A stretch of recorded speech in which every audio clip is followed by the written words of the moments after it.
Episode 2, Frank's Jungle. I'm stupid excited to present this one to you guys. So, with that first video or my first upload, y'all gave me so much love and positivity on Facebook, Instagram, even the YouTube comments, that I was like, alright, for the next one, I'm going all out. I went out and bought new equipment, I bought new lights, new gear, new tongs, and I just started filming. I started filming as much as possible. I started filming every feeding I did. I started filming every breeding, every pairing. Every time I would catch my tarantulas as doing something cool and unique in the enclosure, bam, phone time. By doing so, I had created so much content that I really didn't have a clear, concise idea of what I wanted to present off next to you guys. So I had to really think, what get the most views and likes on Instagram, or what do I really like to show off the most? Outside of Brachypelma and Poecilotheria, I really love to show off bird eaters. That's right, South American massive terrestrials. So today, I'm going to be presenting off some of my favorite South American species. So like I said, I filmed over 40 different specimens, and not everybody made it to the final cut. There were some species that I really wanted to show off and I didn't get a chance to, just for time's sake. I know not everybody has a long attention span, and I didn't want to make a 20, 30 minute, 40 video.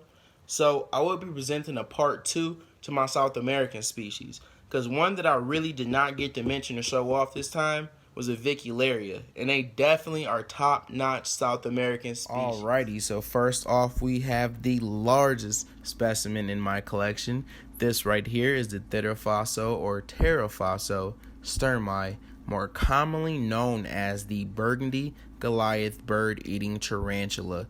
Now these massive females can reach a leg span of 12 inches with a lifespan of 15 to 20 years. They have the longest pair to cell array or fangs of any tarantula spider in the hobby, and is not just for show.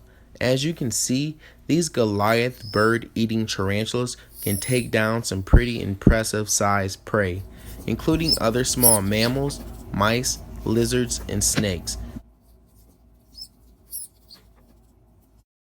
Now, besides their long fangs and impressive strength, they also have the worst urticating hairs on their abdomen, being type 3, which is the most efficient for defense against vertebrates and invertebrates. Now, they will kick off these microfiberic hairs to surround their den as an extra layer of protection.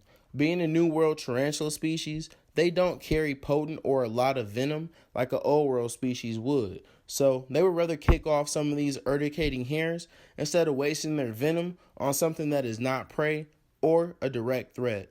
Now, to be honest with you, these hairs have become such a bother for me that I actually wear gloves and a face mask anytime that I have to rehouse or do any kind of maintenance inside of her enclosure. Alright, so being an Arizona resident, I can't even continue on making these tarantula videos without showing off Arizona's very own state tarantula. This is the A.Chalcodes, more commonly known as the Arizona blonde or the Tucson blonde. It's one of my favorite beginner species due to their super relaxed demeanor and their great docility. Beginner species, but like many New World tarantulas that you will find throughout America, they go through these periods of fasting or not eating much. And I'm not really sure why, but I have noticed that this only typically happens around the winter or the colder months.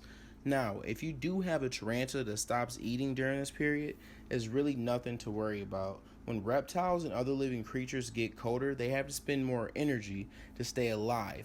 And it's really the complete opposite for a tarantula. When a tarantula gets colder, it just slows down and uses less energy, and it's really because of their circulatory system. But I'll explain more in detail during the Grammostola section.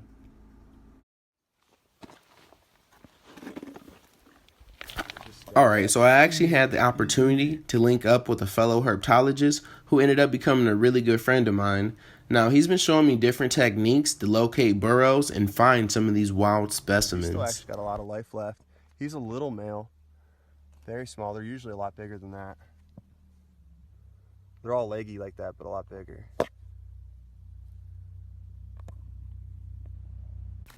Alright, now I remember this moment right here exactly.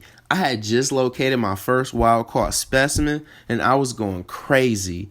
Now, I'm a huge fan of Guy Tansley and his YouTube channel, Bugs and Stuff, so it was actually really cool to be out in the field and mimicking some of his techniques, like tickling a female tarantula out of her burrow.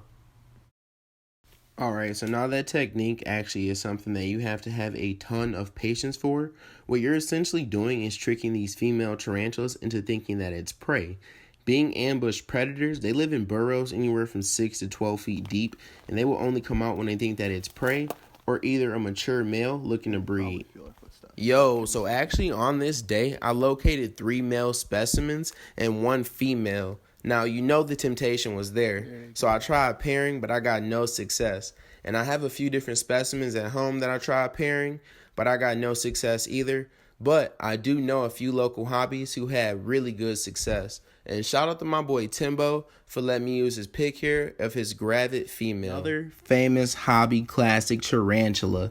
Now, this is the G.Pulchra, and the word pulchra actually means fine in Latin.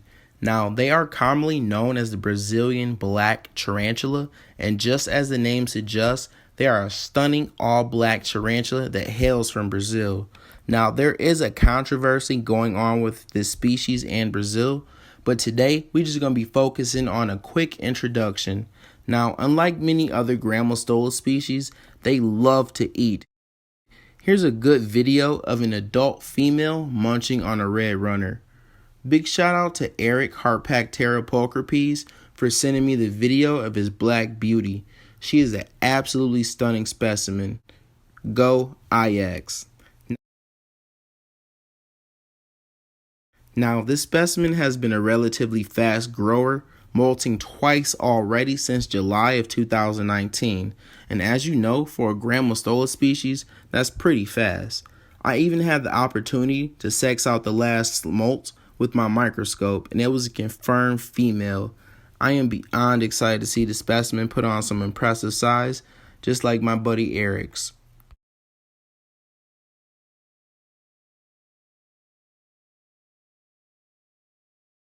The G.Rosea, also known as the Chilean rosehair tarantula, or simply the rosehair. There are actually 2 different species that share the same common name. One is the G.Rosea porteri, while the other being the G.Rosea rosea. Now, the G.Rosea porteri is more dull in contrast with that of the G.Rosea rosea. It doesn't make it any less desirable. They are both super popular tarantulas in the hobby, and I really think it's due to the fact that their husbandry requirements are somewhat very easy. I mean, this is a very hardy spider, and they can go anywhere from 9 to 14 months without food.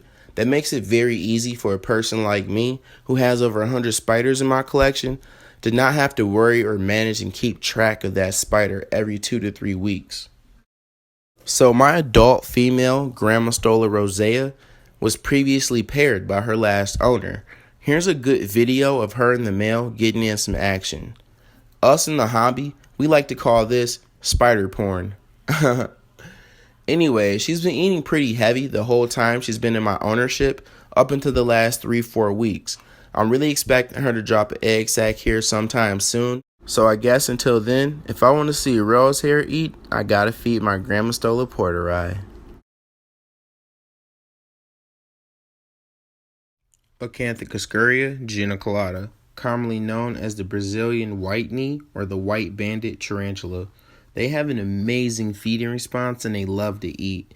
Now, being a South American species, they are native to Brazil and they are found in tropical wet climates. I have noticed all my specimens tend to appreciate the wet side of the enclosure more often than the dry side. I don't have an adult specimen just yet, but I have been raising this specimen since a tiny speck of dust, and I can say from personal experience, the growth rate has been ridiculous. Now, the same can even be said about my other slings.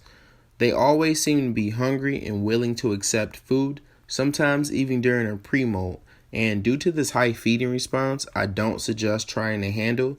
They're more of a display species, if you will. And just look at that high feeding response. I would never attempt to handle this tarantula. Just imagine that being my hand or my finger.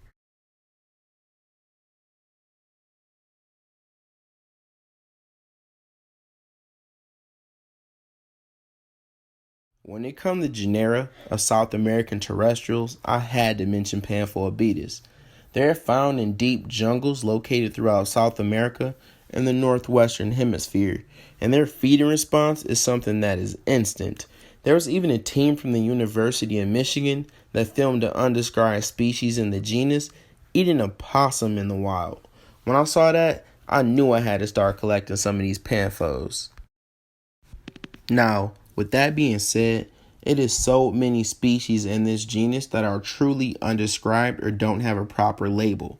Some are even labeled where they're found, and that's going to make it hard to know exactly what specimen you have, especially if you received it as a tiny sling. They all kind of look alike, and you really just have to wait until they molt. But that's one thing I have noticed about this genus. They do molt pretty frequently, and when they do, it is a pretty good size difference in between, and it's going to be something that you notice right away.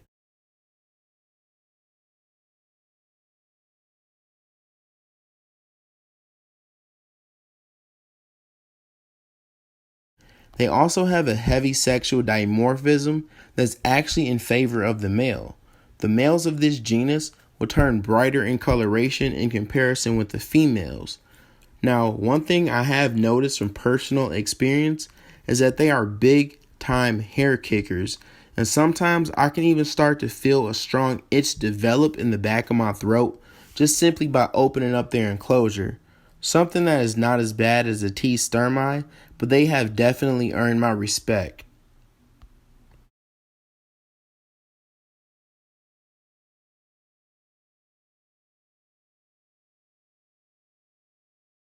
Last but not least, we got L.Parahybana, commonly known as the salmon pink bird eater.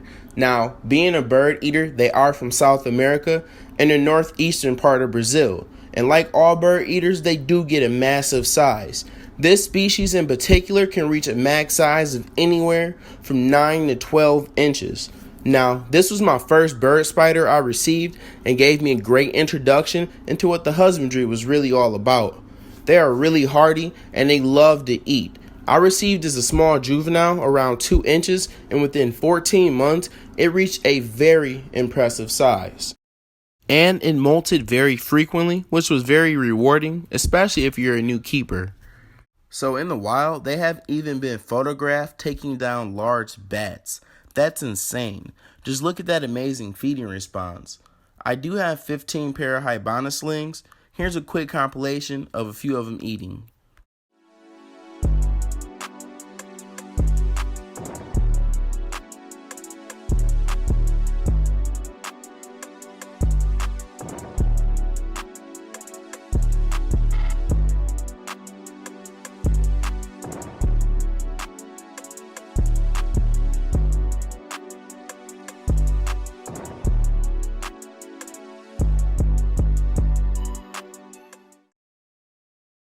A.Geniculata. Now, while it does look pretty similar to the previous species we just showed off, this one is different. Whereas the Parahybana had the pink hairs, this A.Geniculata has red. Also, the A.Geniculata is much more heavier or thicker build to it when in comparison with the Parahybana. Now, this female has been a suspected pre-molt ever since I acquired her from a good friend of mine a few days ago. I have not been able to get a good feed video of her, but stay tuned for more.